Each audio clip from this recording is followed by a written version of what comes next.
प्रीति Rathi case 2013। आपने अब तक हैवानियत की दर्जनों दास्तान सुनी होंगी, लेकिन जो सच्ची कहानी हम आपको सुनाने जा रहे हैं, जिसे सुनकर आप भी सिहर जाएंगे। 2013 की इस घटना से पूरा देश रोया था। इस मामले की पैरवी कर रही वकील ने कहा कि ये महिलाओं के साथ अब तक की सबसे बड़ी हैवानियत थी। वहीं इस केस की सुनवाई कर रही जज ने फैसला सुनाते वक्त ऐसी बात कही कि जिसे सुनकर हर किसी की आंखों में आंसू आ गए। आखिर ये घटना क्या थी, कहाँ घटी थी, इस केस की सुनवाई के दौरान जज ने क्या बात कही थी और इस केस में क्या कुछ हुआ था, जानेंगे पूरी कहानी सिलसिलेवार तरीके से। तो आप वीडियो में आखिर तक बने रहिए।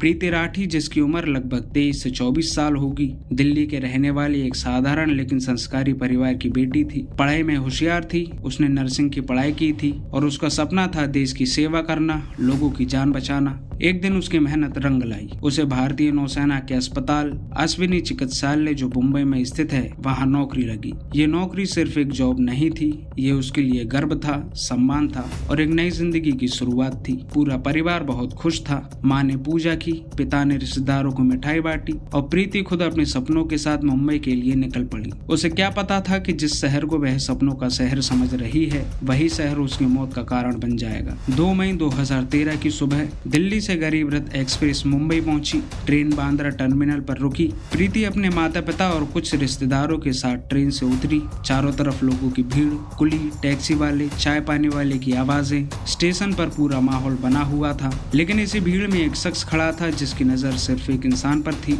वह शख्स धीरे धीरे पास आया और किसी को कुछ समझने का मौका भी नहीं मिला। अचानक उसने प्रीति के कंधे पर छुआ। प्रीति ने पलटकर देखा और अगले ही पल उसके चेहरे पर तेजाब फेंक दिया गया। प्रीति की चीख स्टेशन पर गूंज उठी। उसका चेहरा, उसकी आंखें, उसकी स्किन सब जलने लगा। लोग कुछ सेकंड तक समझ ही नहीं पाए कि ये हुआ क्या। स्टेशन पर अफरा तफरी मच गई। कोई पानी लेने भागा, कोई मदद के लिए चिल्लाया। प्रीति के पिता दौड़कर आए। उन्होंने अपनी बेटी को पकड़ने की कोशिश की और खुद भी तेजाब की चपेट में आ गए। वह आदमी, या कहें वह दरिंदा, भीड़ का फायदा उठाकर वहां से फरार हो गया। प्रीति को तुरंत अस्पताल ले जाया गया। पहले गुरु नानक अस्पताल, फिर मसीना अस्पताल और उसके बाद में बॉम्बे सिटी हॉस्पिटल में भर्ती कराया गया। डॉक्टरों ने पूरी कोशिश की, लेकिन तेजाब बहुत खतरनाक था। उसका चेहरा पूरी तरह झुलस चुका था, आंखों की रोशनी जा चुकी थी, शरीर के कई अंग काम करना बंद कर चुके थे। फिर भी प्रीति ने हार नहीं मानी। वह बहुत दर्द में थी, लेकिन जिंदा रहना चाहती थी। करीब 1 महीने तक वह मौत से लड़ती रही, लेकिन 1 जून 2013 आते आते प्रीति राठी इस दुनिया को अलविदा कह गई। एक नर्स जो दूसरों की जान बचाने आई थी,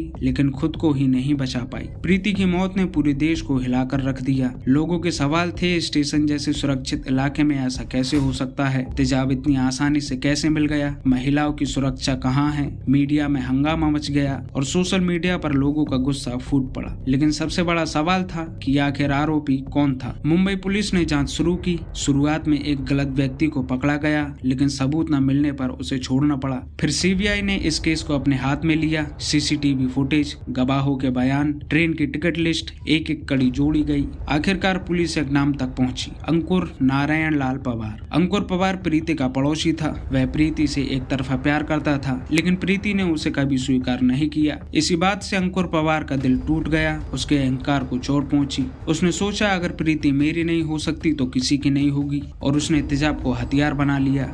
पुलिस ने साबित किया कि पहले अंकुर ने तेजाब खरीदा, फिर प्रीति का पीछा करते हुए उसी ट्रेन से मुंबई तक आ गया। गवाहों ने उसे पहचान लिया। पहचान परेड में वह पकड़ा गया। अब बचाव का कोई रास्ता नहीं था, तो ये मामला कोर्ट पहुंचा। 2016 में अदालत ने अंकुर पवार को मौत की सजा सुनाई। ये भारत का पहला मामला था जहां एसिड अटैक के लिए फांसी की सजा दी गई थी। बाद में हाईकोर्ट ने सजा को आजीवन कारावास उम्र कैद में बदल दिया। प्रीति राठी की कहानी सिर्फ एक अपराध नहीं है, ये कहानी है एक तरफा प्यार की, जहरीली सोच की, महिलाओं की असुरक्षा की और समाज की चुप्पी की। तेजाब आज भी मिलता है, सोच आज भी नहीं बदली। दोस्तों, प्रीति राठी को हम वापस तो नहीं ला सकते, लेकिन उसकी कहानी को जिंदा रख सकते हैं, ताकि कोई और प्रीति फिर कभी बांद्रा स्टेशन पर जलकर ना मरे। तो ये थी आज की कहानी। कहानी खत्म करें उससे पहले, अगर आपने अब तक हमारे चैनल को सब्सक्राइब नहीं किया है तो जल्दी से चैनल को सब्सक्राइब कर दीजिए। मिलते हैं किसी और कहानी के साथ, तब तक अपना और अपनों का ख्याल रखें। जय हिंद।